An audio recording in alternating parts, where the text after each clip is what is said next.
Sir sir বললেন, ma'am কেন বলছি স্যারকে?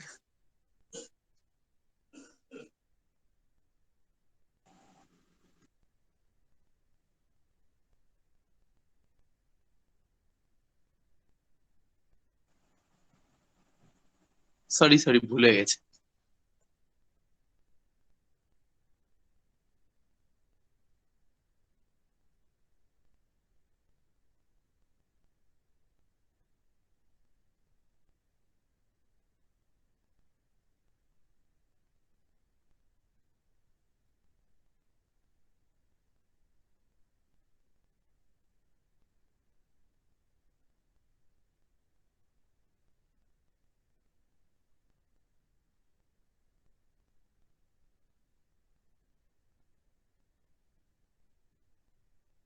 শুনতে পাচ্ছ তো? অডিও যাচ্ছে তো? হ্যাঁ স্যার। হ্যাঁ স্যার।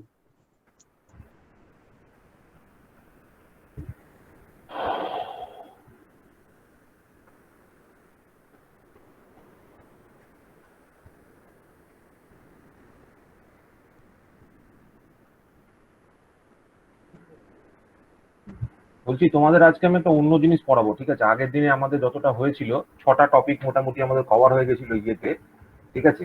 তো ওই টপিক গুলোর উপরই নেক্সট দিন আমাদের যে পরীক্ষাটা আছে সেই পরীক্ষাটা আমরা নেক্সট দিন নেবো, বুঝতে পেরেছো?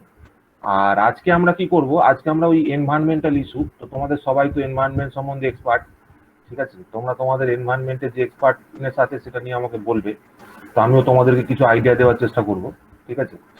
তো আজকে আমরা অ্যাকচুয়ালি এনভায়রনমেন্ট টপিকটাকে পড়বো। এবার এনভায়রনমেন্ট টপিকের মধ্যে অ্যাকচুয়ালি কি পড়বো সেটা একটু শুনে নাও আগে। সবার আগে আমরা এনভায়রনমেন্ট সম্বন্ধে তোমার যে নর্ম এনভায়রনমেন্টের কিছু ইম্পর্টেন্ট যে পলিউশন গুলো হয়, ঠিক আছে? তো সেই এক্সপার্ট, হ্যাঁ, এনভায়রনমেন্টের যে ইয়েগুলো আছে সেগুলো আমরা পড়বো, যেগুলো তোমার কি বলে পলিউশন, যে যত টাইপের পলিউশন হয়। তো ইয়েতে এখানে, হ্যাঁ, এখানে ওষুধটা রাখো, দরকার আছে আজকে ওষুধ রাখো। তো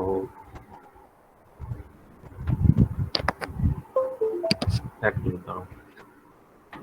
কত পলিউশন কত ধরনের হয়? হ্যালো, হ্যাঁ স্যার। কত রকম হ্যাঁ পলিউশন? স্যার বলুন। একটা ন্যাচারাল, একটা স্যার আর্টিফিশিয়াল, এয়ার একটা আছে ম্যান স্যার, মেড। হ্যাঁ, এয়ার আছে, ওয়াটার আছে, সয়েল পলিউশন, আছে। Water pollution. হুম, চারটে স্যার। হ্যাঁ, অনেকগুলো পলিউশন আছে, তাই তো? তো ওই সব পলিউশনই একসাথে দেখবো।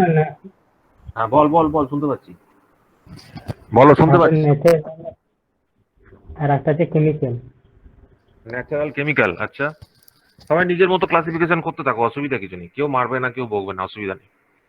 তো বেসিক্যালি আমরা দেখো একটা ছোট্ট জিনিসকে সহজভাবে বোঝার চেষ্টা করছি, সেটা হচ্ছে কত ধরনের পলিউশন হয়, ঠিক আছে? তো আমি একটা জেনারেল টাইপ অফ ক্লাসিফিকেশন করেছি। তো তোমরা এক মিনিট দাঁড়াও, এক মিনিট দাঁড়াও, কার্সারটা কোথায় গেল?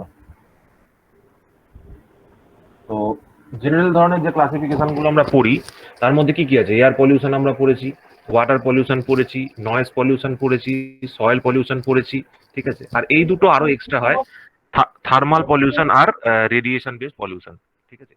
তো আজকে আমরা চেষ্টা করব কি প্রত্যেকটা পলিউশন সম্বন্ধে অল্প অল্প করে আইডিয়া নিতে।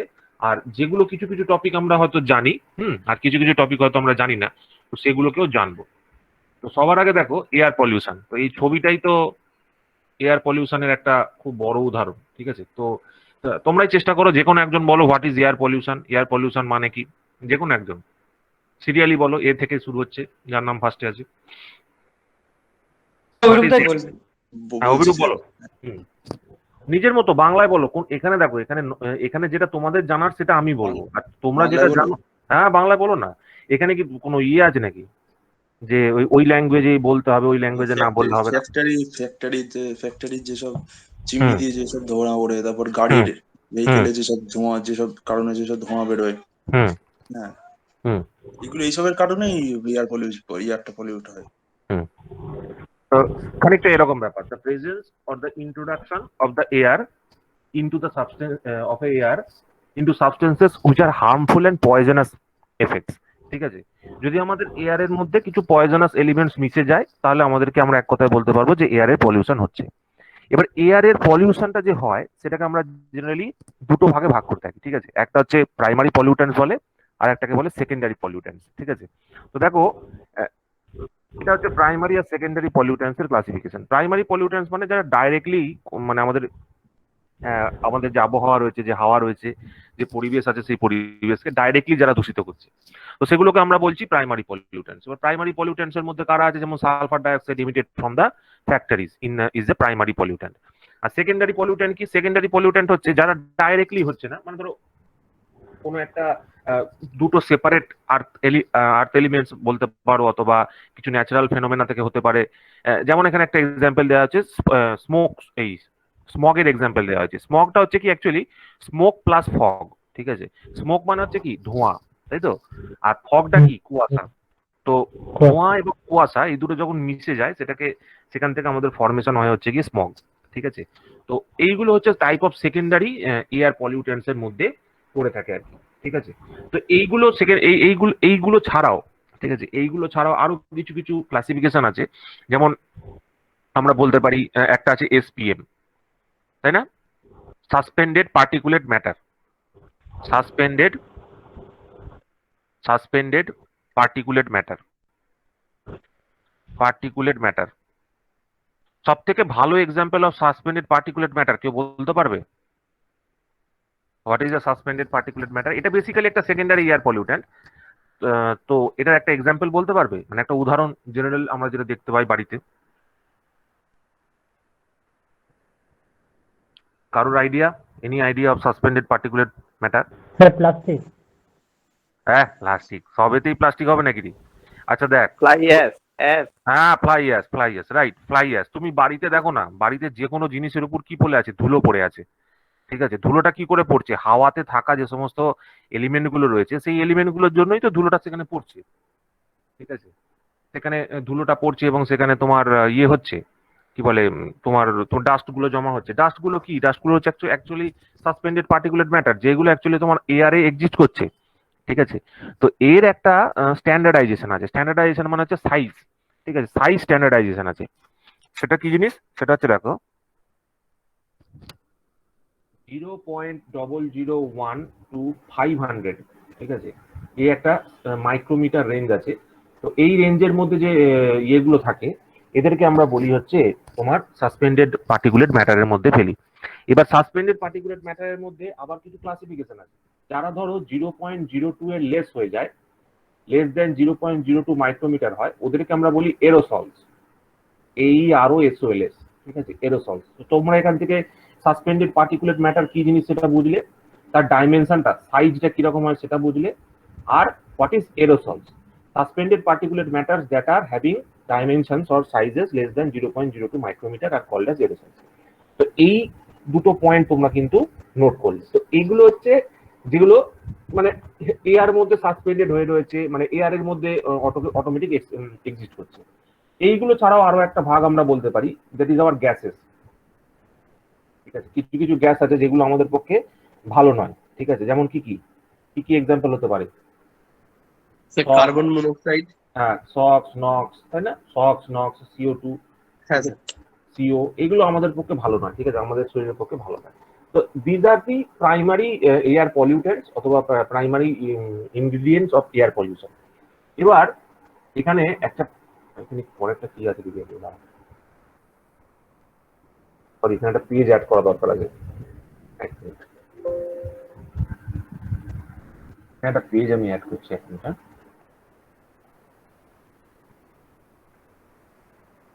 আর একটা পেজ অ্যাড করে রাখি।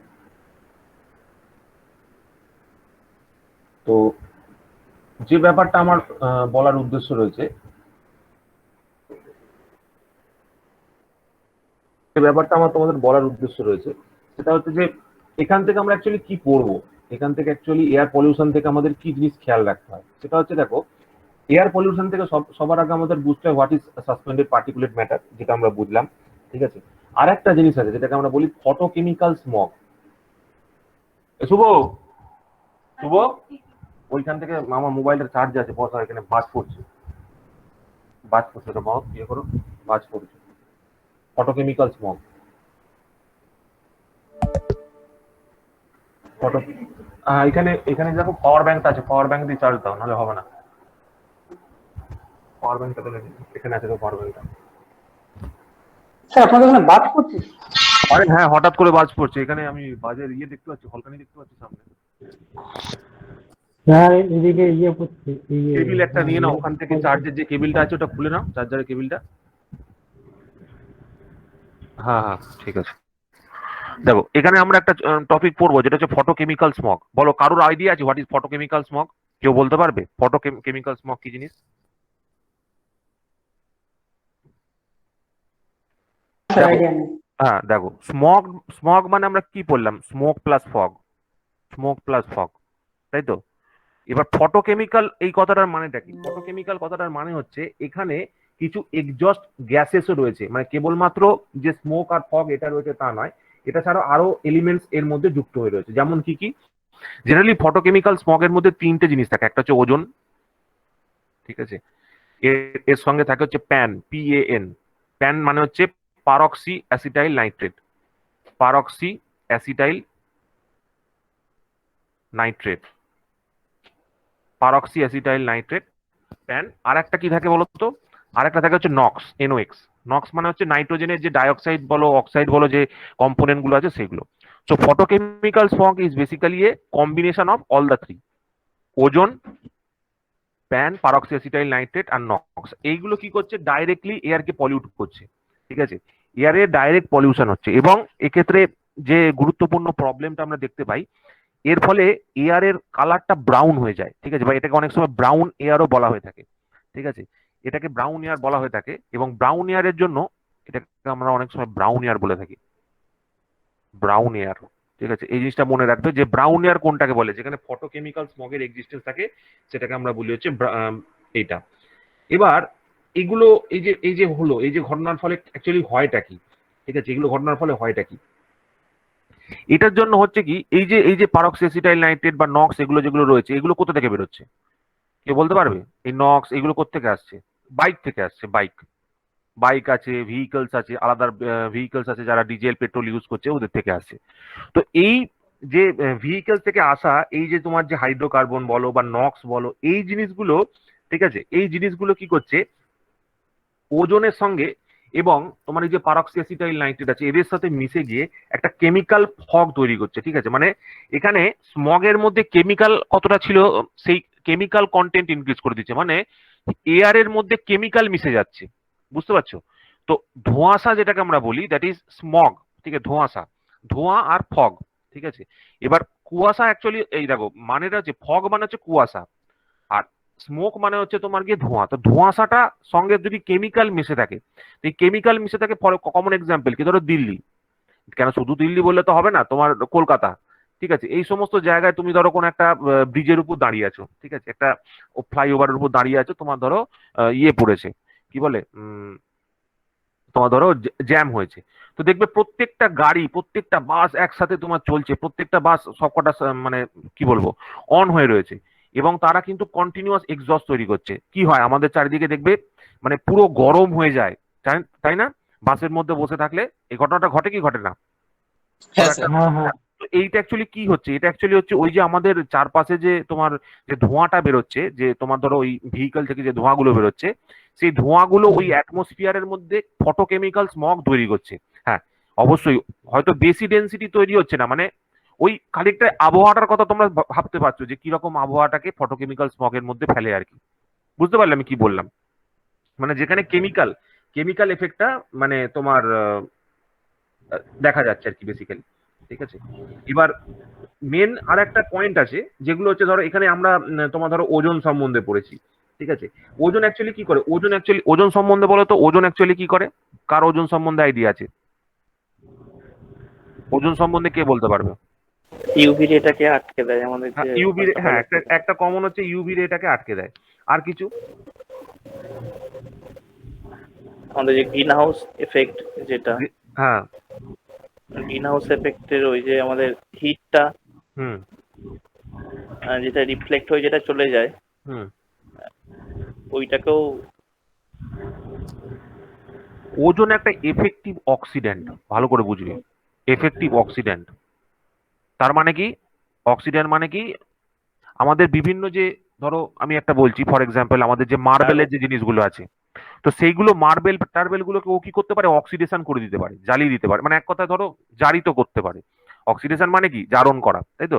তো এর ফলে কি হচ্ছে, এই এফেক্টিভ অক্সিডেশনের ফলে কি হচ্ছে, আমাদের বিভিন্ন ধরনের যে কালচারাল অ্যাসেট ফ্যাসেট যেগুলো সমস্ত রয়েছে, যেমন ধরো তোমার বড় বড় মিনার টিনার আছে, বিভিন্ন ধরো তোমার ফর এক্সাম্পল আমি বলছি যেমন আমাদের ওটার নামটা বলো কি, তাজমহল, ঠিক আছে?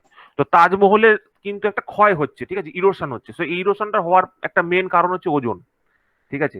ওজোন যদি আমাদের এয়ারে চলে আসে, এয়ারে যে প্রেজেন্ট থাকে, তার তার জন্য কিন্তু এই কোরোশনটা হয়, মানে অ্যাকচুয়ালি কোরোশন ইনক্রিজ করছে, CORROSION, কোরোশনটা ইনক্রিজ করে, ঠিক আছে? তো এই কোরোশন ইনক্রিজ করছে এবং মানুষের কিন্তু একটা ড্যামেজ করে, দ্যাট ইজ হিউম্যান লাংসের এফেক্ট করে, ঠিক আছে, লাংস এফেক্টস, ঠিক আছে, লাংসে কিন্তু এফেক্ট করে ওজন। তো এই দুটো জিনিস তুমি ওজনের সম্বন্ধে অবশ্যই খেয়াল রাখবে। আর কারোর কি প্যান সম্বন্ধে কোনো আইডিয়া আছে, হোয়াট ইজ পারক্সিঅ্যাসিটাইল নাইট্রেট? বলো, কারোর আইডিয়া থাকলে বলতে পারো, প্যান সম্বন্ধে কারোর আইডিয়া থাকলে বলতে পারো। না স্যার। আচ্ছা একটা জিনিস বলছি, দেখ আমি এটা বললাম না যেগুলো বাইক এবং ভেহিকেল থেকে আসে, বলতো যদি প্রচন্ড পরিমাণ ধোঁয়া হয়, ধোঁয়া হলে আমাদের কি হয়, চোখ জ্বলে না? হ্যাঁ স্যার। চোখ জ্বলার কারণটা হচ্ছে প্যান, ঠিক আছে, পারক্সিঅ্যাসিটাইল নাইট্রেট। আইতে irritation, I irritation, I irritation is one of the reasons of pan. প্যানের আরো একটা গন্ডগোলের ব্যাপার আছে, সে কি করে বলতো, সে হচ্ছে যে ফটোসিনথেসিস হয়, ফটোসিনথেসিস হয়, ঠিক আছে, তার এফিসিয়েন্সিটাকে কমিয়ে দেয়, ফটোসিনথেসিসের এফিসিয়েন্সিটাকে কমিয়ে দেয়। কিভাবে কমিয়ে দেয়, আমাদের যে ক্লোরোপ্লাস্ট আছে, ক্লোরোপ্লাস্ট, CHOLOROPLAST, ক্লোরোপ্লাস্ট, ক্লোরোপ্লাস্টটাকে ধ্বংস করে দেয়, ঠিক আছে? এই ধরনের খতরনাক জিনিস কিন্তু তোমার বেরোয়, ঠিক আছে? তো এইটাই হচ্ছে ফটোকেমিক্যাল স্মগের একটা গুরুত্বপূর্ণ পয়েন্ট। তোমরা কিন্তু অবশ্যই এই ফটোকেমিক্যাল স্মগ সম্বন্ধে পড়বে, আমি যতটুকু বললাম তো ঠিক আছে, তোমরা নিজেদের মতো কিন্তু স্টাডি করবে। তোমরা অ্যাকচুয়ালি কি পড়বে, তোমরা এয়ার পলিউশন সম্বন্ধে সবই জানো, তোমরা জানবে what is suspended particulate matter, what is photochemical smog. এবার যেটা বলবো, what is acid rain, acid rain সম্বন্ধে কার আইডিয়া আছে বলো, হোয়াট ইজ অ্যাসিড রেন? ঠিক আছে, these are all part of কি, these are all part of your তোমার আমাদের যে এয়ার পলিউশন, এয়ার আমাদের যে পলিউশন সালফার ডাই অক্সাইড বা নাইট্রোজেন ডাই অক্সাইড যেগুলো আছে সেগুলো হাইড্রোজেনের সাথে রিঅ্যাক্ট করে এক্স্যাক্টলি, আমাদের এক্স্যাক্টলি, এক্স্যাক্টলি।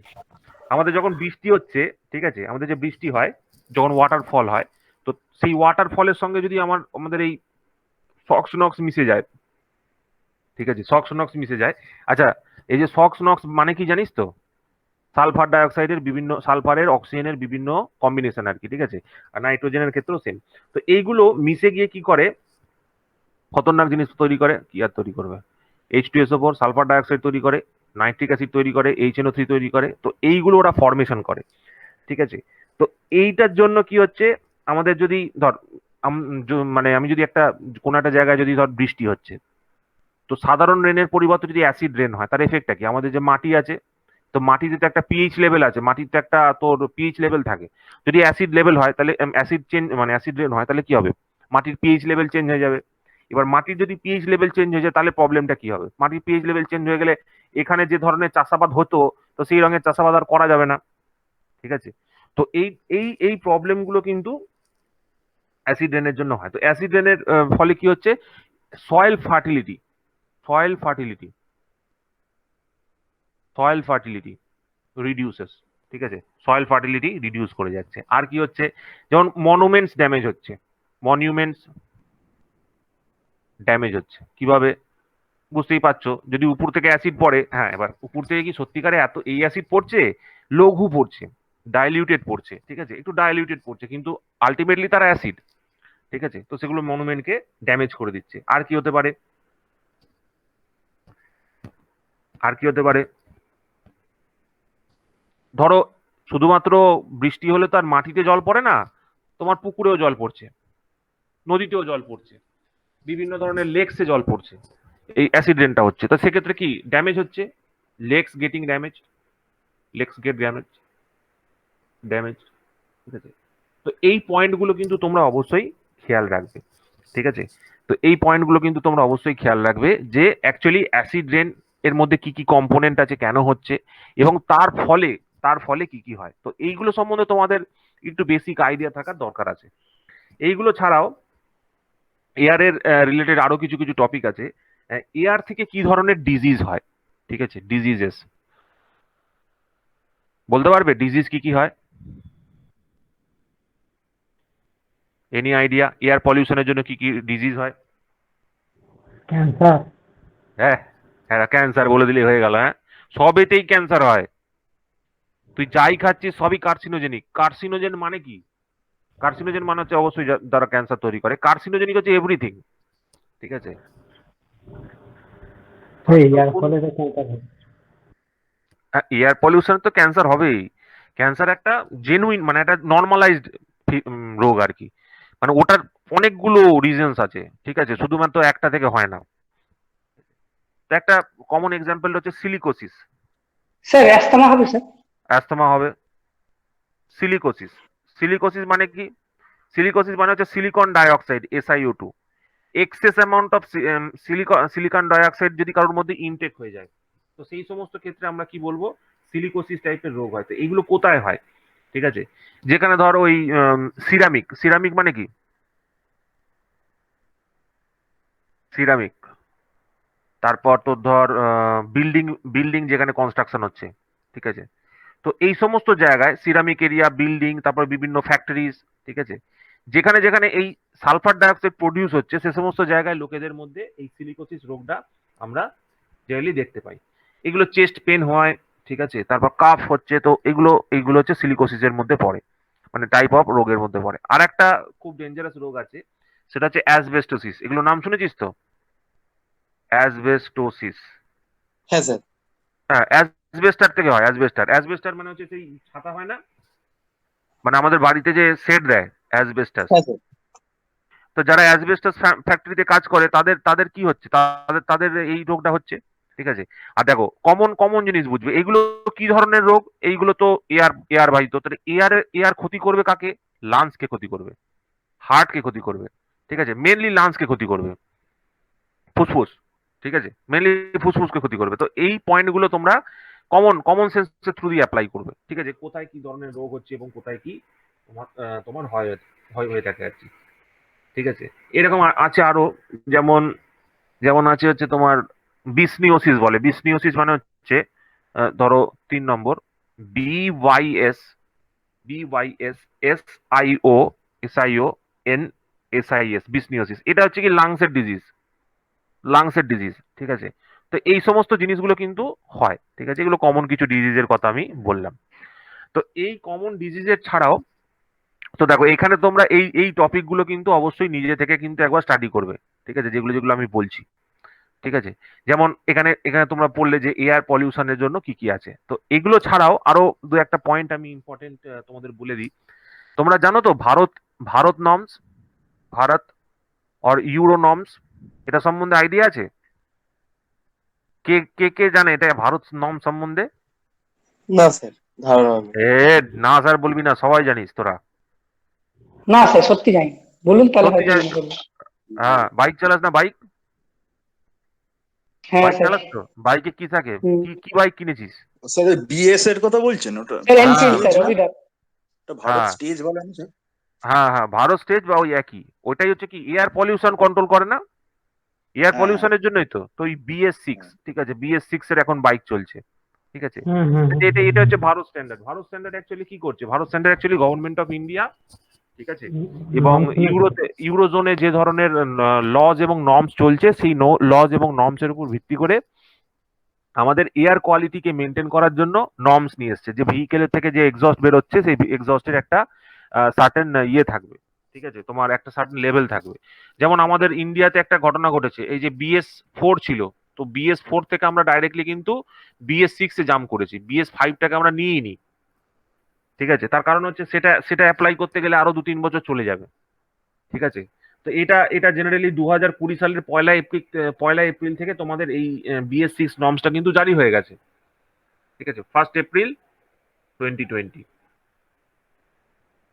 2020। তো এগুলো কিসের জন্য? এগুলো হচ্ছে এয়ার পলিউশনের তোমার ইন্ডিকেটর, এবং এয়ার পলিউশনকে কন্ট্রোল করার জন্য জেনারেলি হয়ে থাকে। ঠিক আছে, এখানে আরো একটা প্যারামিটার আছে, এটা তোরা জানিস, AQI। What is AQI? বলতে পারবি কেউ AQI কি জিনিস? Air AQI, quality index. হ্যাঁ, এয়ার কোয়ালিটি ইন্ডেক্স। এখানে এখানে একটুখানি দেবব্রত ইয়েতে থাকবে, ঠিক আছে, তোমার কি বলবো, অ্যাডভান্টেজে থাকবে, কারণ সিভিলদের একটা এনভায়রনমেন্ট ইঞ্জিনিয়ারিং বলে সাবজেক্টই আছে, তাই না? হ্যাঁ স্যার, এনভায়রনমেন্ট তো একটা কি পড়তে হয়। দুটো? দুটো আছে, আচ্ছা।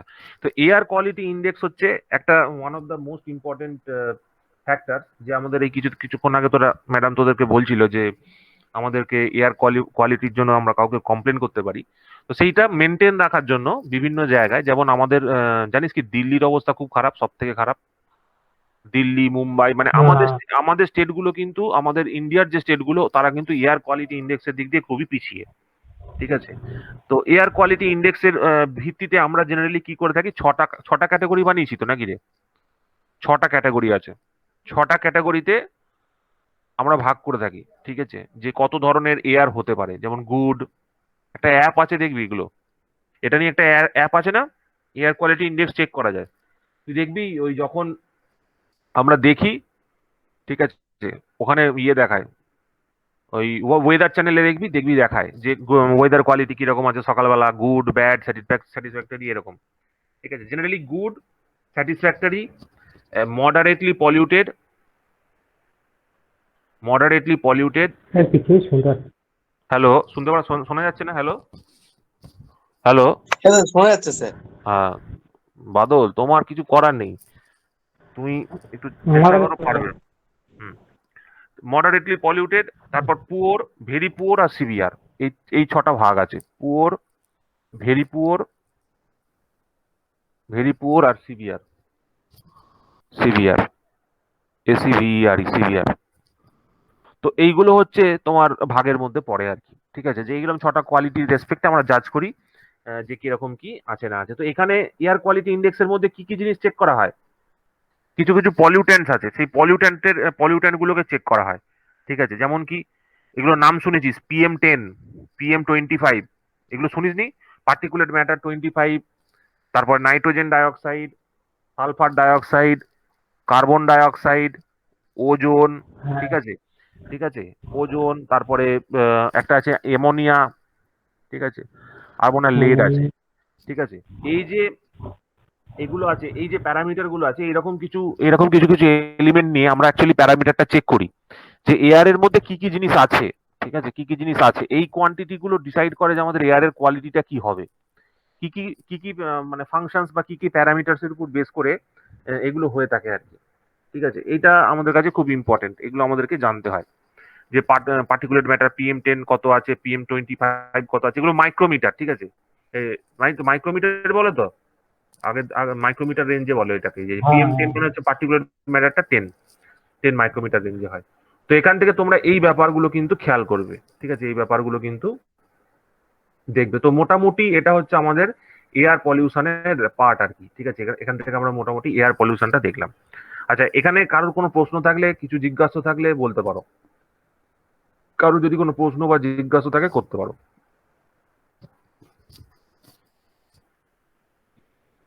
নাহলে আমরা পরের একটা টপিকে চলে যাব। পরের আজকে আমরা কি করব, আজকে আমরা বেসিক্যালি এই যে পলিউশন গুলো রয়েছে, এই এয়ার পলিউশন, তারপরে ওয়াটার পলিউশন, এইগুলো সম্বন্ধে একটু বেসিক আইডিয়া নিয়ে রাখবো। ঠিক আছে, আমাদেরকে যেটা পড়তে হবে সেগুলো হচ্ছে basic ideas of air pollution পড়তে হবে। ঠিক আছে, কি হলো, সবাই আছিস তো রে? হ্যাঁ স্যার। হ্যাঁ সবাই স্যার। হ্যাঁ স্যার, সবাই আছে আছে, স্যার। সবাই আছে, ঠিক আছে। অর্থাৎ দাঁড়া 1 মিনিট, বুঝতে পারি না এখানে, এটাতে আমাকে সিঙ্গেল মেশিন আছে। তো দেখো, নেক্সট হচ্ছে water pollution.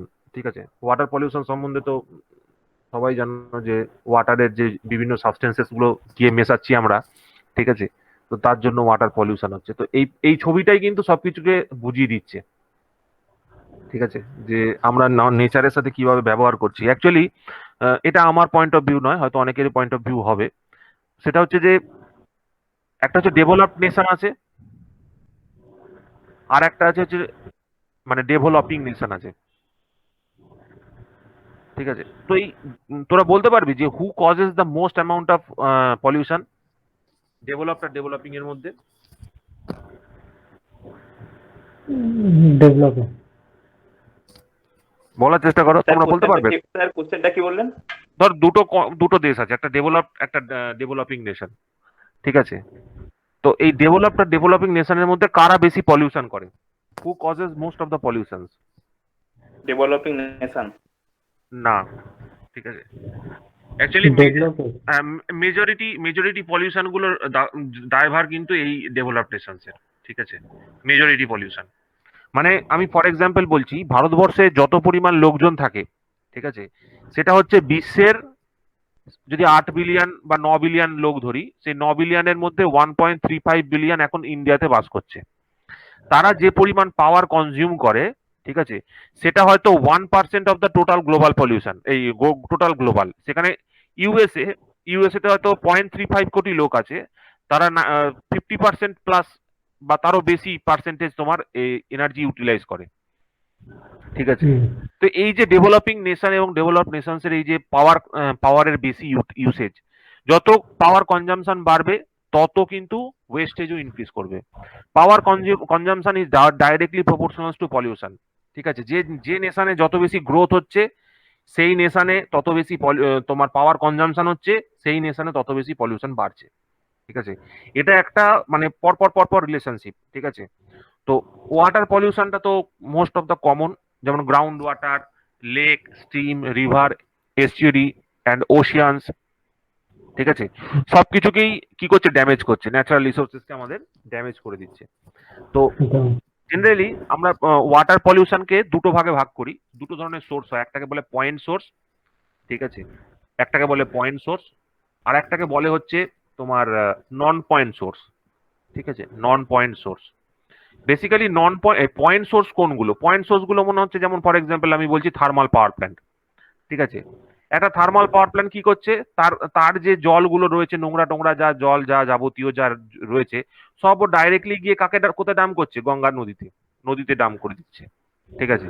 So this is a point source, এটাকে আমরা বলি পয়েন্ট সোর্স, ঠিক আছে। এবার নন পয়েন্ট সোর্স কোনগুলো? নন পয়েন্ট সোর্স মানে হচ্ছে যেমন ধর আমি ফর এক্সাম্পল বলছি এগ্রিকালচার, ঠিক আছে।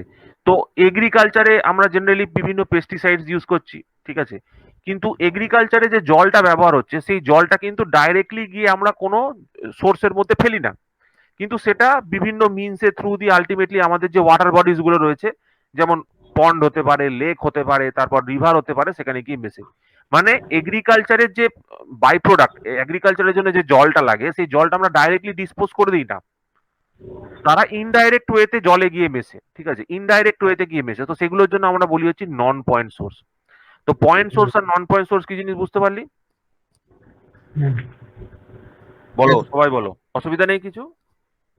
না হ্যাঁ, এইগুলো হচ্ছে তোমাদেরকে বুঝতে হবে যে কোনটাকে নন পয়েন্ট আর পয়েন্টেড সোর্স বলে। এবার এই ওয়াটার বডিজ বা এই যে আমাদের লেকস রয়েছে, এইগুলো যে আমাদের কন্টামিনেটেড হয়ে যায়, তো কি কি ভাবে কন্টামিনেশন হতে পারে? তোমরা বলো তো কি কি উপায় কন্টামিনেশন হতে পারে? তোমরা টাইপ বলো যে কন্টামিনেশন কত ভাবে হতে পারে। কন্টামিনেশন বলো। মানে কন্টামিনেশন মানে নোংরা কি করে ভাবে, কি ভাবে হতে পারে? কি ভাবে নোংরা হতে পারে? জল কিভাবে দূষণ হতে পারে? তোমরাই বলবে, তোমরাই পারবে, একটা একটা করে বলো।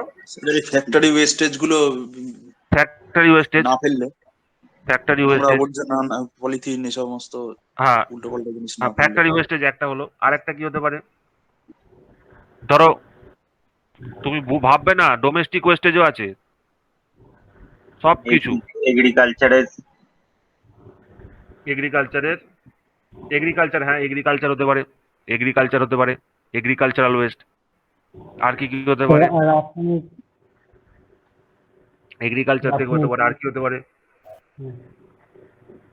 আবার আর জলে তো ওই ঠাকুর ফাকুর ফেললে এগ্রিকালচারের মধ্যে অ্যাকচুয়ালি দুটো ভাগ চলে আসে, একটা হচ্ছে তোমার ধরো ওই পেস্টিসাইড গুলো যারা ফেলে, ঠিক আছে, পেস্টিসাইডস গুলো পড়ছে, তো পেস্টিসাইড হতে পারে, কেমিক্যাল ফার্টিলাইজার্স হতে পারে, এইগুলো হতে পারে। আর তোমার যদি অন্যান্য জিনিসগুলোর মধ্যে বলি, যেমন অর্গানিক ওয়েস্ট হতে পারে না এগ্রিকালচারে, অর্গানিক ওয়েস্ট, অর্গানিক।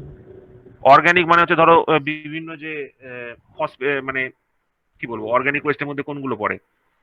ওই যে সার টার গুলো যেগুলো ইউজ করছে। হ্যাঁ, না সারগুলো হচ্ছে কেমিক্যাল ওয়েস্টের মধ্যে পড়ে। গোবর সার। হ্যাঁ, গোবর সার টোবর সার এইগুলো আর কি। ঠিক আছে, আর কি হতে পারে বলো? স্যার ড্রেনেজের মাধ্যমে স্যার যে শহরের যে জলটা যায়। এক্স্যাক্টলি ড্রেনের জল। Disposal of water, urban water, disposal of urban water. ঠিক আছে, আরবান ওয়াটার। তো এইগুলো মোটামুটি আমরা একটা সোর্স হিসাবে বলতে পারি যে কোন কোন কারণে কন্টামিনেশন হচ্ছে। ঠিক আছে, তো ওয়াটার কন্টামিনেশনের যে রিজনস গুলো আমরা মোটামুটি এইগুলোকে ধরতে পারি। ঠিক আছে, এইগুলোকে আমরা ওয়াটার কন্টামিনেশন ধরতে পারি। এবার ওয়াটার পলিউশন হওয়ার জন্য কি কি রোগ হতে পারে, একটা এক্সাম্পল দাও। আমার দুবার হয়ে গেছে রোগটা। কলেরা।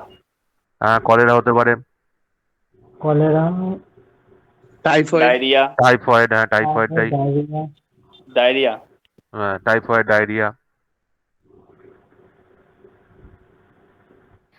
ঠিক আছে, তো এইগুলো হচ্ছে তোমার আচ্ছা বলো, টাইফয়েড কি ধরনের, কার জন্য হয় টাইফয়েড? ব্যাকটেরিয়া না ভাইরাস? Sir bacteria. ব্যাকটেরিয়ার জন্য হয়, ব্যাকটেরিয়া ঘটিত রোগ। তো বেসিক্যালি জলের মধ্যে যে ব্যাকটেরিয়া গুলো থাকে সেইগুলোর জন্য কিন্তু এই ধরনের রোগগুলো হয়। তো এইগুলো হচ্ছে তোমার কি বলতো, এইগুলো হচ্ছে জেনারেল টাইপস অফ কন্টামিনেশন কি করে হচ্ছে। তারপর মানে এখান থেকে তোমরা কি জানলে? এখান থেকে তোমরা জানলে যে হোয়াট ইজ ওয়াটার পলিউশন, কত ধরনের সোর্স হয়। তারপর তোমরা জানলে যে কি কি ধরনের ধরো কন্টামিনেশন হতে পারে, কি কি টাইপ থেকে কন্টামিনেশন হতে পারে, আর কি কি ধরনের রোগ এখান থেকে আমাদের জেনারেলি ছড়ায়। তো মোটামুটি এইটুকু বেসিক আইডিয়া থাকলে আমাদের ওয়াটার পলিউশনটা কভার হয়ে যায়। এবার নেক্সট যদি বলি, বলো এটা কি ধরনের pollution? Sound. Noise pollution. Noise pollution. তো নয়েজ পলিউশন মানে কি তোমরা সবাই জানো। ঠিক আছে, একটা সাধারণ মানুষ যদি কথাও বলে তাহলেও নয়েজ পলিউশন হয়। ঠিক আছে, harmful or annoying levels of the noise. ঠিক আছে, এই পলিউশনটা হয়ে থাকে। এবার আমাকে বলতে পারবে যে এই যে নয়েজ আমরা মাপি, নয়েজ কিসে মাপা হয়? ডেসিবেল। ডেসিবেল, হ্যাঁ হ্যাঁ। আর নয়েজকে কিভাবে ডিফাইন করা হয়? বাদল একটু মিউট কর। নয়েজকে বলা হয় হচ্ছে, নয়েজকে একটা টার্মে ডিফাইন করা হয়, sound without value. Sound. Sound without value. Sound without value. ঠিক আছে, সাউন্ড উইদাউট ভ্যালু। তো এই ব্যাপারগুলো তোমরা অনেকটাই জানো। ঠিক আছে, এবং এই টপিকগুলো কিন্তু তোমাদের মনে রাখবে, এসএসসি যেইতে কিন্তু এখান থেকেই কোশ্চেন জিজ্ঞেস করবে। কিছু কিছু শব্দ এরকম বলে দেবে, sound without value, what is ইয়ে। ঠিক আছে, তো এইরকম কিছু কিছু কোশ্চেন থাকে। আর একটা ব্যাপার যেটা থাকে সেটা হচ্ছে যে ওই যে ডেসিবেল তোমরা বললে ইউনিট। ঠিক আছে, ডেসিবেল হচ্ছে তোমার সাউন্ডের ইউনিট, সাউন্ডের নয়েজ মাপবো। এবার সিমিলারলি এরকম আরো অনেক ইউনিটস আছে, যেমন আমার মনে পড়ছে, ধরো তো বলো দেখি তো, যে যদি আমরা ইয়েতে যাই, নদীতে যাই, নদী বলছি, সমুদ্রে। ঠিক আছে, সিতে যে ভেলোসিটি সেটাকে কি বলা হয় সমুদ্রেতে, মনে আছে? ওয়েভ। ওয়েভ তো বটেই, ওটাকে নট বলে না, নট, এরকম একটা বেগ আছে, নটিক্যাল মাইলস, নট, এরকম ভাবে ডিফাইন করা হয় স্পিডটাকে। সমুদ্রের যে হাওয়ার বেগটাকে, সমুদ্রের হাওয়ার বেগটা নট। ঠিক আছে, নটিক্যাল মাইল। তো এরকম কিছু কিছু টার্ম, কিছু কিছু ইউনিট গুলোকে তোমাদের একটু খেয়াল রাখবে যে কি কি কোনটার কি ইউনিট। ঠিক আছে, যেমন ইলেকট্রিক্যালে অনেকজন ছেলে আছে, দেখি বলতে পারে কিনা। বলো তো ক্যান্ডেলা কার ইউনিট? ক্যান্ডেলা কে বলতে পারবে? Luminous intensity. দেখো সিভিলের ছেলে বলে দিল, বাকিগুলো কোথায় গেল কে জানে। লুমিনাস ইন্টেন্সিটি, তাই তো, লুমিনাস ইন্টেন্সিটি ক্যান্ডেলার ইউনিট। ঠিক আছে, আচ্ছা এইগুলো এই ইউনিট থেকে কোশ্চেন জিজ্ঞেস করে। ঠিক আছে, এই ইউনিট থেকে কোশ্চেন অনেক সময় জিজ্ঞেস করে। তো নয়েজের আমরা ফেরত আসি। তো নয়েজ বেসিক্যালি, নয়েজ লেভেলের একটা ব্যাপার আছে। ঠিক আছে, নয়েজ লেভেলের একটা ব্যাপার আছে যে আমরা সকালবেলা বা দিনের বেলাতে 45 ডিবি হচ্ছে ম্যাক্সিমাম অ্যালাউয়েবল, আর 35 ডিবি অ্যাট নাইট। এটা ডেতে আর এটা নাইটে, এটা ম্যাক্সিমাম অ্যালাউয়েবল। ঠিক আছে, কিন্তু আমাদের এখানকার যে ডিজে বক্স গুলো বাজে, ঠিক আছে, ওগুলো তো 100-র উপর বাজে বেসিক্যালি। তো 80 ডিবি থেকে উপরে চলে গেলে সেটাকে আমরা বলি হ্যাজার্ডাস। হ্যাজার্ডাস। ঠিক আছে, আমার ভালো মনে আছে কলেজ থেকে ফেরার সময় ওই ওই তোমাদের ওই মহেশ্বরপুর বলে জায়গাটার ওখানে ওই মাঝে মাঝে সেই পুজো হয়। তো সেই পুজোতে না এত বড় বড় বাক্স বাজায়। তো এই যে বক্স গুলো বাজতো সেই মানে এক কথায় বলতে গেলে সেই বুক টুক ফেটে যাওয়ার মতো অবস্থা, এমন জোর বাজে। ঠিক আছে, ওখানে তো মানে সাউন্ডের নর্মস এর কোনো মাপাবই থাকে না পুজো টুজো হলে। ঠিক আছে, তো যাই হোক, তো এইগুলো কিন্তু আমাদেরকে ইরিটেশন তৈরি করে। অ্যাকচুয়ালি এক্সট্রা সাউন্ড কি করছে, আমাদেরকে ইরিটেট করে দিচ্ছে। শুধু আমাদেরকে ইরিটেট করে না, ঠিক আছে, সবাইকে ইরিটেট করে। একটা জিনিস খেয়াল করে তোরা দেখে থাকবি যে কুকুরগুলো দেখবি যখন আমরা বোম ফাটাই, ঠিক আছে, কুকুরগুলো লাফালাফি করে। তার কারণটা কি? ওরা কিন্তু সাউন্ডকে মানে সব থেকে বেশি সেন্সিটিভ ওদের কানটা। ঠিক আছে, দেখবি কুকুরের সবসময় কান খাড়া হয়ে থাকে। তো উপরে ওদের কি করেছেন মোট? কোনগুলো? ওইগুলো সাউন্ড, ডিবি, সি নট, এগুলো কি? দেখো, দেখেছো তো, সাউন্ডের ইউনিট হচ্ছে ডিবি। ঠিক আছে, ভিডিওটা একবার দেখে নেবে প্লে করে। আমি এখানে ইউনিট গুলো বলেছি, যে ইউনিট হ্যাঁ, থেকে এসএসসি যেইতে কোশ্চেন আসে। ঠিক আছে, তো এইগুলো হচ্ছে তোমার ইয়ে আর কি। তো হু হু ওয়ার্ল্ড হেলথ অর্গানাইজেশন, ঠিক আছে, একটা ভোগাস সিস্টেম। তো এই হু তোমার এই জিনিসটাকে বলে আর কি, যে এই রেঞ্জটা অ্যাকচুয়ালি হওয়া উচিত। ঠিক আছে, আচ্ছা, কি কি কি প্রবলেম হতে পারে বলতো? হিউম্যানদের কি কি প্রবলেম হতে পারে নয়েজ পলিউশনের জন্য? শোনার ক্ষমতা কমে যায়। শোনার ক্ষমতা একটা হতে পারে। আর কি কি হতে পারে? মেনলি হচ্ছে কানের ইরিটেশন। পর্দা ফেটে যায়। হ্যাঁ, ইরিটেশন। কানের পর্দা কজনে ফেটেছে? হ্যাঁ, আমার ফেটে গেছিল একবার। ফেটে গেছিল? হুম। ও, তাহলে সেই রোগটাও হয়। ঠিক আছে, আমি এটাকে মেনে নিচ্ছি। ও স্যার, বলো। স্যার যাদের হার্টের প্রবলেম আছে তাদেরও তো স্যার এফেক্ট হয়। হ্যাঁ, এফেক্ট হয়। ঠিক আছে, হাতের প্রবলেম হয়। ঠিক আছে। কিন্তু স্যার যেটা বাদলদা বললো স্যার কানের পর্দা ফেটে গেছে। হ্যাঁ, হতে পারে, ওর ফাটতেই পারে। আর একটা হয় হাইপার টেনশন। ফেভিকুইক দিয়ে জোড়া লাগিয়ে ফেলেছিল আমার।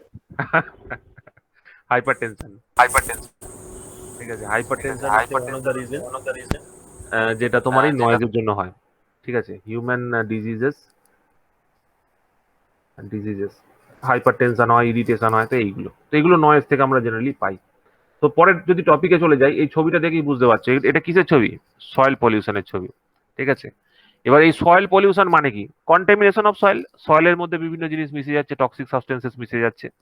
তো সয়েলের এই যে প্রবলেমটা হয়, তো এই সয়েলের প্রবলেম হওয়ার মেন 3টে সোর্স আছে।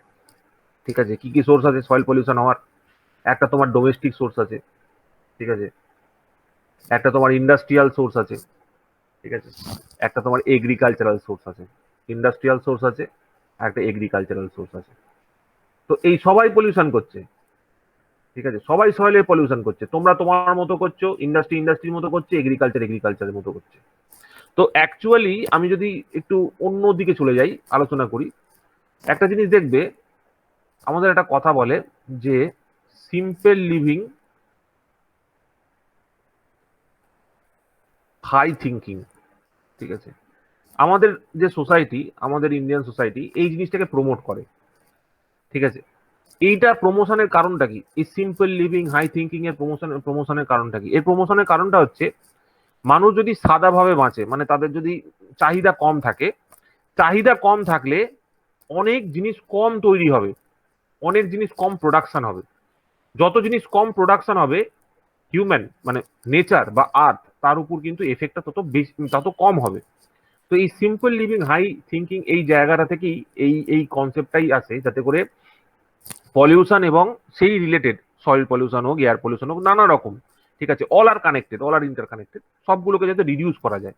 তো এই ফিলোসফি কিন্তু বিদেশের নয়, বাইরের দেশের নয়। বাইরের দেশের যে ফিলোসফি সেটা হচ্ছে কনজামশন বেসড ফিলোসফি। ঠিক আছে, কনজামশন বেসড মানে তুমি যত খুশি যত খালি পারচেস করো, তোমার কাছে টাকা নেই তা সত্ত্বেও তুমি পারচেস করো। ঠিক আছে, তো আমি ক্রিটিসাইজ করছি না, কিন্তু দেখো এই রিসেন্ট একটা আমাদের গভর্নমেন্টের ওই ক্রেডিট কার্ড এসছে, ক্রেডিট দিচ্ছে স্টুডেন্টের ক্রেডিট কার্ড। তো স্টুডেন্টের ক্রেডিট কার্ড দিয়ে হবেটা কি? তাকে তুমি খরচা করতে বাধ্য করছো, বা খরচা করার জন্য অনুপ্রাণিত করছে। এতে হবেটা কি? এতে হবে, এতে তোমার ইকোনমিতে বেশ কিছু লোকজন তাতে লোন নেবে, বেশ কিছু টাকা পয়সা এদিক ওদিক হবে, হবে না কেন? হবে। সেই ছেলেপুলেগুলো টাকা পয়সা নাও পে করতে পারে, তারা একটা লং ডেটের মধ্যে চলে যেতে পারে, কিন্তু আলটিমেট এফেক্টটা কার উপর গিয়ে পড়বে? আলটিমেট এফেক্টটা গিয়ে পড়বে এনভায়রনমেন্টের উপর। সেই ছেলেটা সেই টাকাটা দিয়ে আলটিমেটলি কিছু না কিছু জিনিস পারচেস করবে। সে জামা কাপড় থেকে শুরু করে বিভিন্ন জিনিস হতে পারে। তো সেগুলো আলটিমেট এফেক্টটা পড়বে হচ্ছে এনভায়রনমেন্টের উপর। সেই ছেলেটার হাতে টাকা পয়সা না থাকলে সে হয়তো সেই জিনিসটা পারচেস করতে পারতো না, সেই যে ইকোনমিক মুভমেন্টটা সেটা হতো না। ঠিক আছে, তো সত্যি কথা বলতে কি আমাদের সবসময় না, মানে ধর আমি ফর এক্সাম্পল বলছি যে ইন্ডাস্ট্রিকে যে আমাকে সবসময় প্রমোট করতে হবে, ঠিক আছে, ইন্ডাস্ট্রিকে যে সবসময় আমাকে প্রমোট করতে হবে সেটাও কিন্তু সবসময় ঠিক নয়। ঠিক আছে, ইন্ডাস্ট্রি কোনগুলোকে আমরা প্রমোট করব? সাস্টেনেবল ইন্ডাস্ট্রিকে, সাস্টেনেবল অ্যান্ড ইকোনমি, মানে এনভায়রনমেন্ট ফ্রেন্ডলি, এনভায়রনমেন্ট ফ্রেন্ডলি। ঠিক আছে, তো এই ধরনের যে তোমার ইন্ডাস্ট্রিগুলো থাকবে সেইগুলোকে আমরা সবসময় প্রমোশন করবো, যাতে করে আমাদের ইকোনমিটাও ডেভেলপ করে এবং সেটা এনভায়রনমেন্টকে কোনোভাবে এফেক্টও না ফেলে। ঠিক আছে, তো স্যার হ্যাঁ, হ্যালো, বলো। বলছি স্যার, এই যে বললেন না ইন্ডাস্ট্রিকে প্রমোট করব, এই প্রমোটটা করা হয় কিভাবে? ইন্ডাস্ট্রিকে এই যে ধরো এই যে লোন দিয়ে নীরব মোদি, মেহুল চকসি, তারপর একটা কি বিজয় মালিয়া কোটি কোটি টাকা লোন নিয়ে বাড়ির দেশ থেকে পালিয়েছে। তো ওরা যে লোনটা নিয়েছিল সেই লোনের টাকাটা তো কাউকে না কাউকে পে করতে হয়েছে। এবার তারা তো নিজের ইচ্ছা মতো খরচা করে ফেলেছে। তো সেই খরচাটা যখন করেছে, খরচাটা আলটিমেটলি কোথায় আমাদেরকে নিয়ে গেছে? আলটিমেটলি আমাদেরকে তোমার এই এই এই পলিউশনের দিকে নিয়ে গেছে। তুমি যদি কাউকে টাকা দাও, লেন্ড করো টাকা, ধর আমি একটা কমন ইন্ডিয়ানের কথা বলছি। একটা কমন ইন্ডিয়ান কি করে? একটা কমন ইন্ডিয়ান কি করে? টাকা সেভ করে। ঠিক আছে, টাকাকে সেভ করে। কেন সেভ করে? ফিউচারের জন্য সেভ করে। সেখানে একটা কমন আমেরিকান কি করে? লোন নেয়। যে টাকাটা সে রোজগার করেনি এখনো পর্যন্ত, তার উপর সে লোন নিয়ে নিয়েছে, মানে সেই টাকাটা ভেবে নিয়েছে সেটা তার তার টাকা, সেটা ভেবে নিয়ে তার উপর সে তার জীবনযাপনটাকে তৈরি করে ফেলেছে অলরেডি। একটা কমন আমেরিকান এই কাজটা করছে। যেখানে একটা কমন ইন্ডিয়ান সবসময় টাকাটা সেভ করার চেষ্টা করছে। সেই টাকাটা যদি সে টাকা ফর্মে সেভ করে, ধর তুই যদি 100 টাকা সেভ করে দিস, 100 টাকা সেভ করে দিলে কি হবে? সেটা ব্যাংকে থাকবে, তোর তোর অ্যাসেট তোর কাছে বাড়বে। কিন্তু তুই যদি সেটা খরচা করে ফেলিস, সেটা আলটিমেট এফেক্টটা কার উপর গিয়ে পড়ে? এনভায়রনমেন্টের উপর গিয়ে পড়ে। ঠিক আছে, তো কনজামশন বেসড ইকোনমিতে কি হয়? সমস্ত জিনিসের প্রোডাকশন বাড়ে, ইকোনমি আরো বুম হয়, ওই $3 ট্রিলিয়ন, $5 ট্রিলিয়ন, $7 ট্রিলিয়ন এইভাবে হতে থাকে। কিন্তু এই ইকোনমিটা বাড়াটা আবার তোমার দেশের সাপেক্ষে খুবই ভালো। ঠিক আছে, সেটা তো দেশের অগ্রগতিকে একভাবে বোঝায়। কিন্তু সেটা কখনোই কিন্তু তোমার এনভায়রনমেন্টকে মানে ইয়ে করে হওয়া উচিত নয়। ঠিক আছে, একটা জিনিস মনে রাখবে, এটা খুব একটা ভালো কোটেশন আমি শুনেছিলাম। 50% of your lungs and heart is outside. ঠিক আছে, মানেটা কি? মানেটা হচ্ছে তোমার হার্টটা যে বিট করছে তার জন্য কি অক্সিজেন নিচ্ছ, কার্বন ডাইঅক্সাইড ছাড়ছো তো। তার মানে 50% তোমার শরীরের মধ্যে রয়েছে, আর 50% তোমার চারিদিকের এনভায়রনমেন্টের মধ্যে রয়েছে। তোমার এনভায়রনমেন্ট বাইরে ভালো থাকলে তুমিও ভালো থাকবে। ঠিক আছে, তো আমাদেরকে এইরকম জিনিসের দিকে অগ্রসর হতে হবে যেখানে এনভায়রনমেন্টটা সেফ থাকে। ঠিক আছে, তো সয়েল পলিউশনের জন্য এবার আমরা সয়েল পলিউশনে ফিরে আসি। তো সয়েল পলিউশন তো এখান থেকে এই টপিক গুলোতে হয়ে থাকে আর কি। ঠিক আছে, আর হার্মফুল এফেক্টস যদি আমি জিজ্ঞেস করি যে what are the harmful effects of soil pollution, কি কি হতে পারে? হার্মফুল এফেক্টস কি কি হতে পারে বলো, কিছু কিছু তোমরা আইডিয়া করে বলো। সয়েল পলিউশন ফলে সয়েলের যে quality, soil quality reduce fertility করে লস যাবে, হয়ে যাবে। ফার্টিলিটি নষ্ট হয়ে যাবে। ঠিক আছে, আর কি কি হতে পারে? ধরো আমাদের ফুড চেনের মধ্যে, ফুড চেন যে রয়েছে সেই ফুড চেনের মধ্যে কেমিক্যাল ঢুকে আসছে, ইকোসিস্টেম নষ্ট হয়ে যাবে। ইকোসিস্টেম নষ্ট হচ্ছে, ইকোসিস্টেম ড্যামেজ হচ্ছে। এই যে জিনিসটা ছবিটা কিসের ছবি বলতো? প্লাস্টিক্সের মধ্যে সব থেকে বড় ইস্যু কাকে নিয়ে জানিস তো? মাইক্রো প্লাস্টিক্সকে নিয়ে। একটা ইথিলিন। গর্ভবতী মেয়ের যেটাকে বলে, সেখানে পর্যন্ত এখন মাইক্রোপ্লাস্টিক্স পৌঁছে গেছে। তার মানে বুঝতে পারছিস যে মাইক্রোপ্লাস্টিক্স এখন কোথায় নেই? মাইক্রোপ্লাস্টিক মানে হচ্ছে ক্ষুদ্র ক্ষুদ্র কণা, ক্ষুদ্র ক্ষুদ্র কণা, সেগুলো হচ্ছে মাইক্রোপ্লাস্টিক্স। মানে সমুদ্রের তলা থেকে শুরু করে, সমুদ্রের একদম গভীর থেকে শুরু করে একটা মানুষের মানে শরীরের মধ্যে অত ইন্টারনালে সেখানে পর্যন্ত কিন্তু তোমার মাইক্রোপ্লাস্টিক্সের প্রেজেন্স পাওয়া যাচ্ছে। ঠিক আছে, প্লাস্টিক তো একটা বিশাল বড় ক্ষতিকর করে ফেলেছে। যাই হোক, তো এরপর আমরা যেটা পড়বো সেটা হচ্ছে থার্মাল পলিউশন। ঠিক আছে, দেখো থার্মাল পলিউশন অ্যাকচুয়ালি কি করে হয়। যখন কোনো একটা থার্মাল পাওয়ার প্ল্যান্ট, একটা থার্মাল পাওয়ার প্ল্যান্ট দেখানো হয়েছে, থার্মাল পাওয়ার প্ল্যান্ট থেকে কি হয়, গরম জলকে বাইরে ছেড়ে দেওয়া হয়। গরম জলটা কেন বেরোয় বা গরম জলটা আসে কোত্থেকে? তোমরা পড়ে থাকবে যে কন্ডেন্সার বলে একটা ডিভাইস আছে। সেই কন্ডেন্সার কি করে, আমার যে এক্সস্ট স্টিমটা থাকে ফ্রম দ্য টারবাইন, টারবাইন থেকে যে এক্সস্ট স্টিমটা বেরিয়ে আসে, সেই এক্সস্ট স্টিমটাকে আমরা এখানে কন্ডেন্সারের মধ্যে কি করি, কুল করি। এক্সস্ট স্টিমটাকে কন্ডেন্সারের মধ্যে কি করা হয়, কুল করা হয়। সেই কুল করার জন্য প্রচুর পরিমাণে কি হয়, আমাকে কুলিং এর জন্য প্রচুর পরিমাণ তোমার প্রবলেমটা কত বড় দেখ। কুল করার জন্য প্রচুর পরিমাণ আমাকে এক্সটার্নাল থেকে ওয়াটার নিতে হয়। ধর নদী ফদী থেকে জল নিলাম, দিয়ে সেটাকে কুল করলাম। এর ফলে দুটো প্রবলেম হলো। একটা হচ্ছে যে জলটা নিয়েছিলাম নদী থেকে, সেই জলটা গরম হলো, দিয়ে সেই জলটাকে আমি আবার নদীতেই ফেলে দিলাম। তো সেই জলটাকে নদীতে ফেলার জন্য নদীর মধ্যে দূষণ হলো।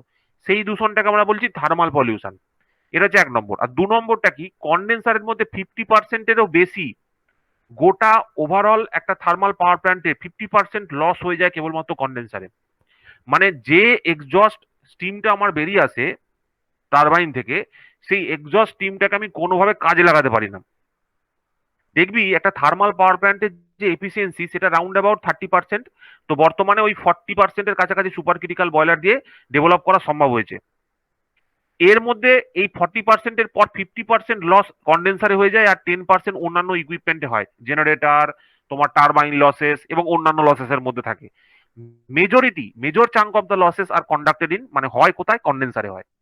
ঠিক আছে, তো কন্ডেন্সারের মানে কন্ডেন্সারের ফলে, মানে এই যে থার্মাল পাওয়ার প্ল্যান্ট আমরা ইউজ করছি, এর দুটো সাইডের এফেক্ট হচ্ছে। থার্মাল পাওয়ার প্ল্যান্ট ইউজ করার জন্য আমরা খনিজ ইউজ করছি, সেই খনিজটা যে ব্যবহার করছি তার জন্য এক ধরনের আমরা ইকোলজিকে নষ্ট করছি একরকম, এয়ারকে আলাদাভাবে পলিউট করছি একরকম। দ্বিতীয়ত হচ্ছে কন্ডেন্সার এফিসিয়েন্সি কম হওয়ার জন্য যতটা রিসোর্স আমাকে ইউজ করতে হচ্ছে সেম অ্যামাউন্ট অফ ইলেকট্রিসিটি তৈরি করার জন্য সেটা অনেক বেশি হয়ে যাচ্ছে। 2 নম্বর, এই থার্মাল পলিউশনটা জেনারেট হচ্ছে যেটা এই যে লোকালিটিতে আমি জলটাকে ডিসপোজ করছি, সেই লোকালিটিতে সেই তোমার যে ফ্লোরা ফোনা যেটা আছে, মানে ধরো ওখানকার যে জলের মধ্যে মাছ টাছ যা যাবতীয় রয়েছে তারা এফেক্টেড হয়ে পড়ছে। ঠিক আছে, তো এই থার্মাল পলিউশনটা একটা ক্রিটিক্যাল জিনিস। ঠিক আছে, যাকে এখানে লেখা রয়েছে, it is the degradation of water quality by any process that changes the ambient water temperature.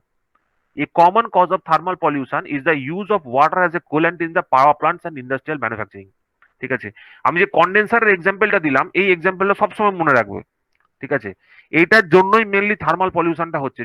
পুরো ইন্ডিয়াতে ম্যাক্সিমাম যে ওয়াটার মানে তোমার কি বলে পাওয়ার জেনারেশন হয়, সেই পাওয়ার জেনারেশনের ম্যাক্সিমামটাই থার্মাল এফেক্টে হয়। এবার শুধুমাত্র যে থার্মাল থেকে তো স্টিম তৈরি হচ্ছে তা নয়, তুমি সব জায়গাতে যদি প্রিন্সিপাল অফ অপারেশনটা দেখো, আলটিমেটলি জল গরম করে জলটাকে স্টিমে পরিণত করা হচ্ছে এবং সেই স্টিমটাকে আলটিমেটলি আমি এই কাজে লাগাচ্ছি। ঠিক আছে, এবার ধরো ওই যেখানে নিউক্লিয়ার পাওয়ার ইউজ হচ্ছে, তো সেই নিউক্লিয়ার পাওয়ারের মধ্যেও কিন্তু সেই একই ব্যাপার হয়ে যাচ্ছে।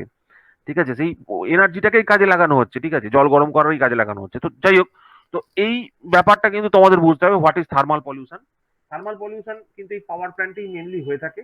ঠিক আছে, এবং এর জন্য অ্যাকোয়াটিক যে ফ্লোরা ফনা রয়েছে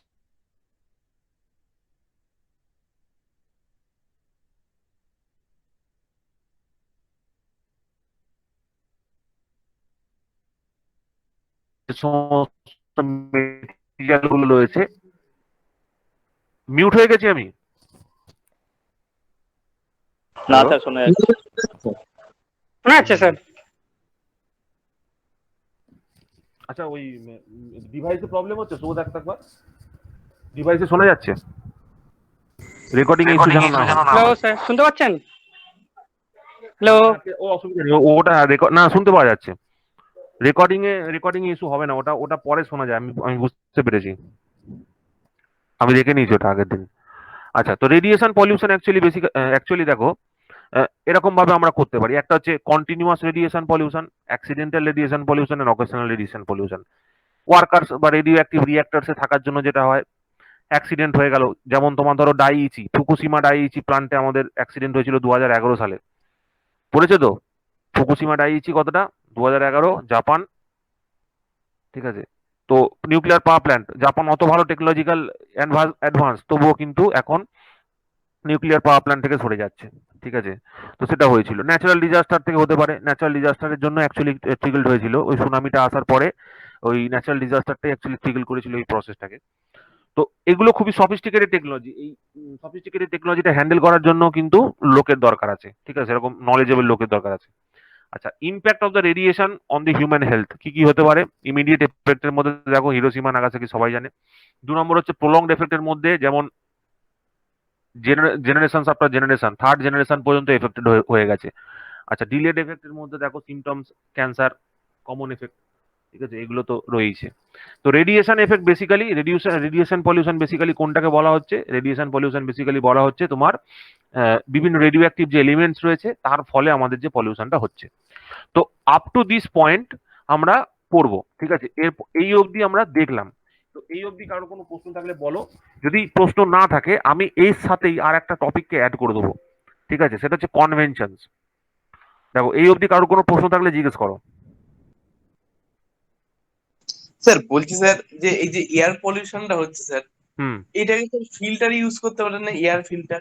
এয়ার ফিল্টার যা এখন চায়নায় ইউজ হচ্ছে, চায়না একটা বিশাল বড় এয়ার ফিল্টার তৈরি করেছে, বুঝতে পেরেছো? চায়না এখন একটা বিশাল বড় এয়ার ফিল্টার তৈরি করেছে, এয়ার পিউরিফায়ার। তো তার উপর কাজ চলছে, ঠিক আছে। হ্যাঁ স্যার। তো তো এখানে আমরা এই এই টপিকগুলো তোমাদের আর কারো কোনো কোশ্চেন আছে? আর কারোর কোনো কোশ্চেন আছে? না স্যার। আচ্ছা, নেই। তো এখানে আমি 4টে কনভেনশনের নাম বলছি। একটা হচ্ছে বেসেল কনভেনশন, ঠিক আছে, একটা হচ্ছে বেসেল কনভেনশন, 2 নম্বর হচ্ছে মিনামাটা কনভেনশন, ঠিক আছে।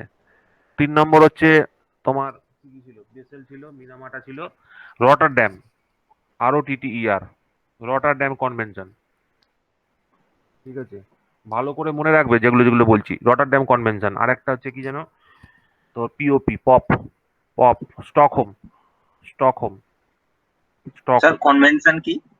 ভুলে যাও আমি কি বলছি। স্টকহোম কনভেনশন আগে লিখতে দাও, তারা মুখস্থ করেছিস অনেক কষ্ট করে 4টেকে। তাহলে Basel convention, Rotterdam convention, Minamata convention আর পপ কনভেনশন। 4বার বলো সবাই।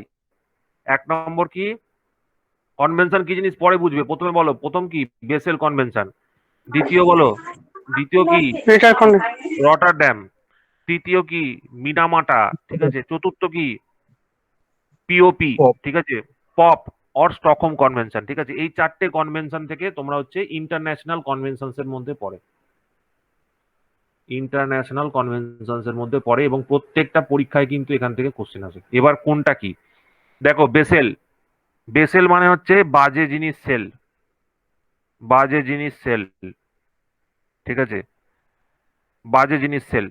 বাজে জিনিস সেল মানে কি, মানে trans boundary migration, trans boundary boundary migration, transboundary migration of hazardous elements, ঠিক আছে। এটা মানে হচ্ছে, খুব ভালো করে বোঝো ব্যাপারটা হচ্ছে, ওই যে বললাম ডেভেলপড নেশন আর ডেভেলপিং নেশন। যারা ডেভেলপিং তারা নিজেদেরকে বোকা ভাবে, আর যারা ডেভেলপ তারা নিজেদেরকে চালাক ভাবে। তো এই ডেভেলপড নেশন গুলো কি করতো, কিরম বদমাইশি করতো দেখো, তাদের ঘরে বা তারা যে এই যে কেমিক্যাল গুলো প্রডিউস করতো, সেই কেমিক্যাল গুলোকে ডেভেলপিং কান্ট্রিতে গিয়ে ডাম্প করে দিত। যেমন সাউথ আফ্রিকাতে, কিছু কিছু বাংলাদেশে অনেক বড় একটা শিপ ইয়ার্ড আছে, শিপ ডাম্পিং ইয়ার্ড আছে, ঠিক আছে, যেমন ভিয়েতনামে, ঠিক আছে। তো এই সমস্ত জায়গায় কি করতো, ওরা এই ডেভেলপ কান্ট্রি ইউকে থেকে সমস্ত জিনিসপত্র ডাম্প করতো, ঠিক আছে। তো এই ট্রান্সবাউন্ডারি যাতে মাইগ্রেশন করতে না পারে হ্যাজার্ডাস কেমিক্যালের, হ্যাজার্ডাস আইটেমসের, সেটা আটকানোর জন্য এই বেসেল কনভেনশন নিয়ে আসা হয়, ঠিক আছে। দেখো ভালো করে বলবে, যেরকম ভাবে বলছি সেইভাবে মনে রাখবে, কিন্তু নালে কিন্তু কিচ্ছু মনে থাকবে না, ঠিক আছে। তো এই যে transboundary migration of hazardous chemical, এটা আটকানো হয়েছিল বেসেল কনভেনশনে। বেসেল হচ্ছে একটা তোমার সুইজারল্যান্ডের একটা জায়গা, সুইজারল্যান্ডের, দেখেছো কোথায় সব থেকে ভালো দেশে এই কাজটা হয়েছিল, এই এই কনভেনশনটা হয়েছিল। কনভেনশনটা হচ্ছে সবাই মিলে বসেছিল, প্রত্যেকটা দেশ মিলে এই ডিসিশনটা নিয়েছিল যে এই কাজটা আর করা যাবে না, this is not allowed anymore, এটাকে আমরা আর করবো না। ঠিক আছে, কারণ সাউথ আফ্রিকা যারা ধর অনুন্নত দেশ, সে সমস্ত জায়গায় যদি কন্টিনিউয়াসলি এরকম ডাম্পিং হতে থাকে তো সেখানকার লোকজনগুলো তো ক্ষতিগ্রস্ত হয়ে পড়বে। ঠিক আছে, তো সেইটা আটকানোর জন্য এটা করা হয়েছিল। এটা অনেক পুরনো, এটা করা হয়েছিল 22শে মার্চ 1989, 22 মার্চ 1989। দেখো বুঝতে পারলে, পেসেল কনভেনশন ক্লিয়ার হলো। কনভেনশন মানে হচ্ছে দেশের মানে অনেক অনেক কান্ট্রি একসাথে বসে ঠিক করলো যে এরকম একটা ডিসিশন আমরা নেবো, ট্রান্স বাউন্ডারি মাইগ্রেশন বন্ধ করে দেবো অফ হ্যাজার্ডাস এলিমেন্টস। ঠিক আছে, তো এইটা হলো তোমার বেসেল কনভেনশন। বেসেল কনভেনশন আর রটারড্যাম কনভেনশন খুব কাছাকাছি। রটারড্যাম হচ্ছে একটা নেদারল্যান্ডের জায়গার নাম, নেদারল্যান্ড, নেদারল্যান্ড। ঠিক আছে, নেদারল্যান্ড। রটারের পরে কি লেখা আছে? ড্যাম। ড্যাম কোথায় হয়? যেখানে নদী আছে, প্রচুর নদী নালা আছে। তো নদী নালা ম্যাক্সিমাম কোথায় আছে? নেদারল্যান্ডের মধ্যে আছে। ঠিক আছে, তো রটারড্যাম কনভেনশনটা নেদারল্যান্ডের মধ্যে হয়েছিল। ঠিক আছে, এটা উদ্দেশ্যটা কি ছিল? এর কাছাকাছি ছিল। এর কাছাকাছি মানে হচ্ছে এরা বলেছিল যে পেস্টিসাইডস আমরা ব্যবহার করি, পেস্টিসাইডস। ঠিক আছে, সেই পেস্টিসাইডের ইউজটাকে রিডিউস করতে হবে। ঠিক আছে, reduce of the use of pesticides in মানে for the human health upgradation, মানে হিউম্যান হেলথকে যাতে আমরা ড্যামেজ না করে ফেলি, সেই জন্য হিউম্যান হেলথের ড্যামেজটাকে আটকানোর জন্য এই রটারড্যাম কনভেনশনটা নিয়ে আসা হয়েছিল। মেনলি পেস্টিসাইডস এর যে ইউজ সেটাকে রিডিউস করার জন্য এই কাজটা করা হয়েছিল। এবং পেস্টিসাইডস এর পাশাপাশি ইন্ডাস্ট্রিয়াল কেমিক্যালস, ইন্ডাস্ট্রিয়াল কেমিক্যালস। ঠিক আছে, ইন্ডাস্ট্রিয়াল কেমিক্যালস, এই পয়েন্ট দুটো কিন্তু খেয়াল রাখবে। ঠিক আছে, রটারড্যাম কনভেনশন কোথায় হয়েছিল? রটারড্যাম কনভেনশন হয়েছিল নেদারল্যান্ডে। ঠিক আছে, নেদারল্যান্ডে। ডেট মনে রাখার দরকার নেই, 2004-এ হয়েছিল। 2004-এ হয়েছিল, 24শে ফেব্রুয়ারি হয়েছিল, 24শে ফেব্রুয়ারি। ঠিক আছে, দেখো নেদারল্যান্ডে রটারড্যাম, নদী নালা বেশি। আর 2004-এ কি হয়েছিল? সুনামি হয়েছিল। ঠিক আছে, 2004-এ সুনামি হয়েছিল। তো সেখানে এই এই এই কনভেনশনটা নেওয়া হয়েছিল। আচ্ছা, মিনামাটা কনভেনশন সম্বন্ধে আশা করি সবার আইডিয়া আছে। মিনামাটাটা কিসের জন্য মনে আছে? পারদ, পারদ, mercury. M for Minamata, M for mercury, mercury pollution. ঠিক আছে, আমাদের জাপানে একটা মিনামাটাতে, মিনামাটা বলে একটা শহর ছিল, তো সেখানে ওই জলের মধ্যে কেমিক্যাল মিশে যায়। তো জলের মধ্যে কেমিক্যাল মিশে যাওয়ার জন্য সেখানকার মাছগুলো সেই কেমিক্যালগুলো খেয়ে নেয়, এবং সেই কেমিক্যালওয়ালা মাছগুলো সেইখানকার দেশের লোকজন খায়। তার ফলে পারদজনিত মার্কারি পলিউশনটা মানে মাছের শরীর থেকে চলে যায় ডাইরেক্টলি মানুষের শরীরে। ঠিক আছে, তো এই গল্পটা মনে রাখবে for the mercury pollution. Mercury pollution হচ্ছে related to Minamata convention. Minamata convention হয়েছিল 2013 সালে। 2013 সালে হয়েছিল মিনামাটা কনভেনশন। মিনামাটা কনভেনশনটা কোথায় হয়েছিল? মিনামাটা কনভেনশনটা অবশ্যই মিনামাটাতেই হয়েছিল।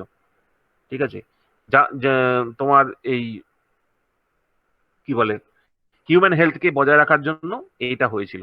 ঠিক আছে, আর লাস্ট যেটা আছে that is Stockholm and POP. POP মানে হচ্ছে পারসিস্টেন্ট অর্গানিক পলিউট্যান্ট। এই শব্দটা মনে রাখবে। What is the full form of POP? Persistent organic pollutant, organic pollutant. ঠিক আছে, এ তোরা সবাই আছিস তো রে? হ্যালো? হ্যাঁ স্যার, আছি স্যার। হ্যাঁ, ঠিক আছে।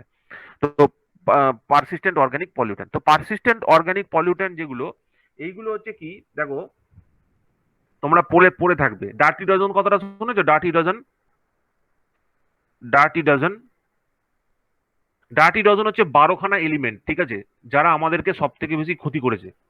এই ডার্টি ডজনের মধ্যে বিভিন্ন আইটেমস রয়েছে। আমি সবকটা আইটেম আমার নাম মনে নেই, একটা মনে আছে ডিডিটি। ঠিক আছে, এরকম ডিডিটির মতো আরো এরকম 11খানা এলিমেন্ট আছে যেগুলো ফর্ম করে হচ্ছে ডার্টি ডজনস। সেই ডার্টি ডজন হচ্ছে কি basically part of the persistent organic pollutant or POP.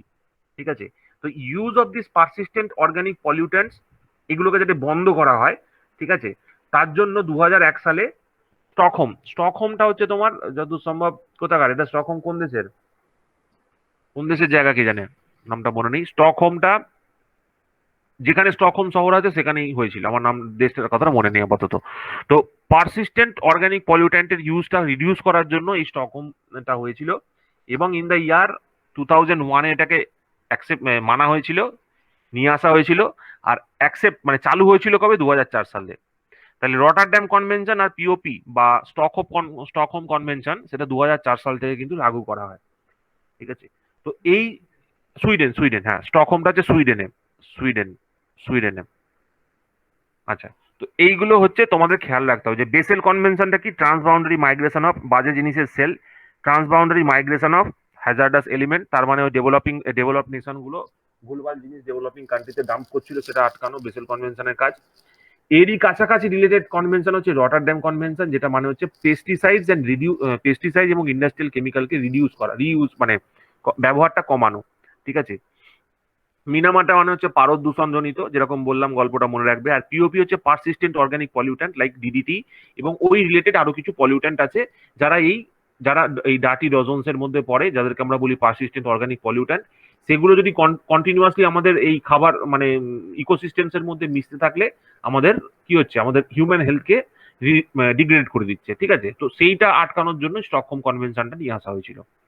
তো কনভেনশন হচ্ছে বেসিক্যালি তোমার বিভিন্ন যতগুলো দেশ রয়েছে তাদের একটা মিলিভাগাত যাকে বলে, সবাই একসাথে মিলে বসে ঠিক করলো যে আমরা এরপর থেকে এই জিনিসটার ব্যবহার করব না, ঠিক আছে। তো এই জিনিসগুলো খেয়াল রাখবে, তাহলেই হবে। মোটামুটি এই কনভেনশন গুলো থেকে বেশিরভাগ পরীক্ষায় কোশ্চেন আসে, ঠিক আছে। আর কারো কোনো প্রশ্ন থাকলে জিজ্ঞেস করতে পারো, আদারওয়াইজ আমরা এখানেই শেষ করব, ঠিক আছে।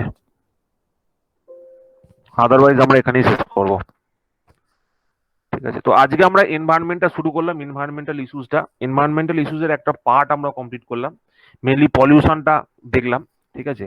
এবং পলিউশনের মধ্যে এই যে কনভেনশন গুলো পড়ালাম, এই কনভেনশনের পোর্শনটা থেকে পরীক্ষায় তো অবশ্যই কোশ্চেন আসবে, ঠিক আছে। তো ঠিক আছে, আজকে তাহলে এই পর্যন্তই থাক। তারপর বলো, সবাই আছে তো, না বেরিয়েও গেছে কেউ কেউ? না স্যার, আছি স্যার। হ্যাঁ আছে, কিছু লোকজন আছে, কিছু লোকজন বেরিয়ে গেছে, ঠিক আছে। স্যার কালকে কটা থেকে ক্লাস হবে? কালকে তোমার স্যার আছি।